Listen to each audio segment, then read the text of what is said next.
Class 4 chapter 6 food and nutrition.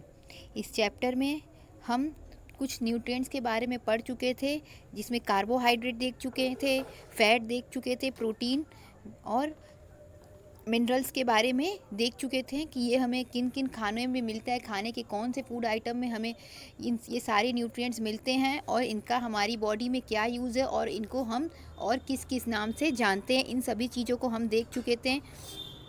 साथ ही साथ यहाँ पे एक नॉलेज बैंक दिया हुआ था कि किस विटामिन से हमें, कौन से फूड सोर्स से हमें कौन सा विटामिन मिलता है, इस चीज़ को भी हम देख चुके थे। अब हम यहाँ पे देखेंगे एक और, यहाँ पे दिया हुआ है question, why should be have milk, हमें दूध क्यों पीना चाहिए। तो growing children must drink at least 2 glasses of milk every day. जो भी बच्चे बड़े हो रहे हैं उन्हें क्या करना चाहिए, कम से कम 2 गिलास दूध डेली पीना चाहिए। Because milk is A complete food, क्योंकि मिल्क जो होता है वो एक कम्प्लीट फूड होता है, पूरा खाना होता है, यानी वो हमारे खाने को पूरा कर देता है, कम्प्लीट फूड होता है। It contains protein, vitamin, mineral, even fat. इसको कंप्लीट फूड क्यों कहते हैं, क्योंकि दूध में क्या होता है कि सभी तरह के न्यूट्रिएंट्स पाए जाते हैं, जैसे कि विटामिन हो गया, मिनरल हो गया, प्रोटीन हो गया, फैट हो गया, ये सब हम अलग अलग खाने से लेते हैं, लेकिन मिल्क में क्या होता है, ये सभी हमें एक मिल्क में अकेले मिल जाता है। इसी कारण मिल्क को कंप्लीट फूड कहते हैं। इसी कारण हमें मिल्क डेली लेना चाहिए और हमारी बॉडी की जो भी रिक्वायरमेंट होती है वह मिल्क पूरा कर देता है। यानी मिल्क में सभी न्यूट्रिएंट्स पाने की वजह से मिल्क को कंप्लीट फूड कहा जाता है और हमें मिल्क इसी कारण से डेली लेना चाहिए, क्योंकि हमारी बॉडी की जो भी रिक्वायरमेंट होती है वह मिल्क से पूरी हो जाती है। बिंगोस चैलेंज में यहाँ पर एक और क्वेश्चन दिया हुआ है, इसको भी देख ले। In the formation of bones and teeth, दांत के और हड्डियों के फॉर्मेशन में क्या मदद करेगा, तो इसको हम देख चुके थे कि दांत और हड्डियों के फॉर्मेशन में मदद करेगा हमें, वो है मिनरल्स। मिनरल्स का काम था कि वो हमें दांत के और हड्डियों के फॉर्मेशन में बनने में मदद करता था। आज हम देखेंगे रफेज के बारे में कि रफेज क्या होता है। Beside nutrients, fibre is also present in our food. Nutrients के अलावा न्यूट्रिएंट्स क्या क्या हो गए, जैसे कार्बोहाइड्रेट, विटामिन, प्रोटीन, मिनरल्स और फैट। इनके अलावा fibres also present in our food, हमारे खाने में कुछ फाइबर्स भी पाए जाते हैं। This fibre is known as roughage, और इसी फाइबर को रफेज कहा जाता है। Because it has no food value, इसका कोई फूड वैल्यू नहीं होता, and can not be digested, और ना ही ये हमारे शरीर में पचते हैं, यानी हमारे पेट में ना ही ये पचते हैं और ना ही इनका कोई फूड वैल्यू होता है।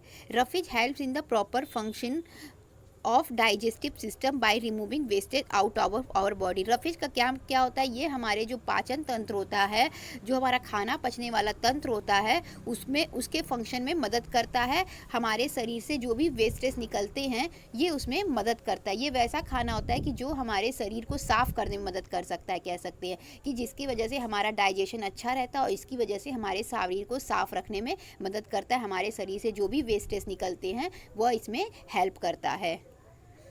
ब्राउन राइस, ओट मील, फ्रूट, जितने भी फल हो गए, ओट मील हो गया, ब्राउन राइस हो गया, ये सभी क्या हैं, रफेज हैं। ये सभी रफेज में रिच होते हैं, यानी ये सभी खाने को हमको अपने भोजन में शामिल करने से क्या होगा कि हमारा पाचन तंत्र अच्छा रहेगा, हमारे शरीर के जो भी वेस्टेज हैं वो हमारे शरीर से बाहर निकालने में रफेज मदद करेगा।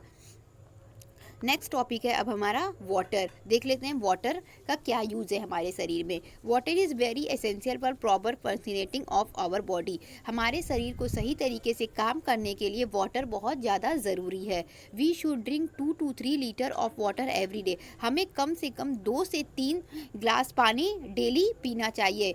सॉरी, ग्लास नहीं, लीटर। हमें 2 से 3 लीटर पानी प्रतिदिन पीना चाहिए। वाटर हमारे शरीर के लिए बहुत ज़रूरी है और कम से कम हमें 2 से 3 लीटर पानी प्रतिदिन पीना चाहिए, लगभग 8 से 10 ग्लास। 2 से 3 लीटर का मतलब हो गया लगभग हमें 8 से 10 ग्लास पानी डेली पीना चाहिए। अब हमारा नेक्स्ट टॉपिक है बैलेंस डाइट। अब हम इतने सारे फूड आइटम्स के बारे में देख लिए, अब हम देखेंगे बैलेंस डाइट क्या होता है, हमें किस तरह से खाना खाना चाहिए, हमारे खाने में कौन सा खाना कितनी मात्रा में होना चाहिए। तो देखते हैं बैलेंस डाइट क्या होता है। इसका नाम कई बार आप लोगों ने सुना होगा, तो आज हम देखेंगे कि बैलेंस डाइट क्या होता है। The food that we eat on regular basis forms our diet. वो खाना जो हम अपने रेगुलर बेसिस पे खाते हैं वो हमारा डाइट बनता है, उसी को हम अपना डाइट कहते हैं। ए balance diet contain balanced amount of all nutrients. Balance diet खाने में क्या होता है, बैलेंस्ड अमाउंट में मतलब एक उचित मात्रा में, संतुलित मात्रा में सारे न्यूट्रिएंट्स होते हैं, यानी जितने भी पोषक तत्व हो गए। न्यूट्रिएंट्स कौन कौन से हो गए? कार्बोहाइड्रेट हो गया, फैट हो गया, विटामिन हो गया, मिनरल हो गया, यानी इन सभी चीज़ों का हमारे खाने में होना ही प्रॉपर मात्रा में होना, एक बैलेंस मात्रा में होना, संतुलित मात्रा में होना, यानी इन सभी चीज़ों का हमारे खाने में होना बैलेंस डाइट कहलाता है। इसी को देख लेते हैं। ए balance diet contain balance amount of all nutrients, यानी सारे न्यूट्रिएंट्स क्या होंगे? बैलेंस अमाउंट में होंगे, बराबर मात्रा में होंगे। कौन कौन से? जैसे carbohydrate, fat, vitamin, mineral together with roughage and water. तो क्या क्या हो गया? बैलेंस डाइट खाने में क्या क्या होना चाहिए? सारे न्यूट्रिएंट्स। तो न्यूट्रिएंट्स कौन कौन से हो गए? न्यूट्रिएंट्स हो गए हमारे carbohydrate, fat, vitamin, mineral, protein, और इसके साथ साथ हो जाएगा रफेज और वाटर भी। इन सभी चीज़ों का हमारे खाने में बैलेंस होना चाहिए।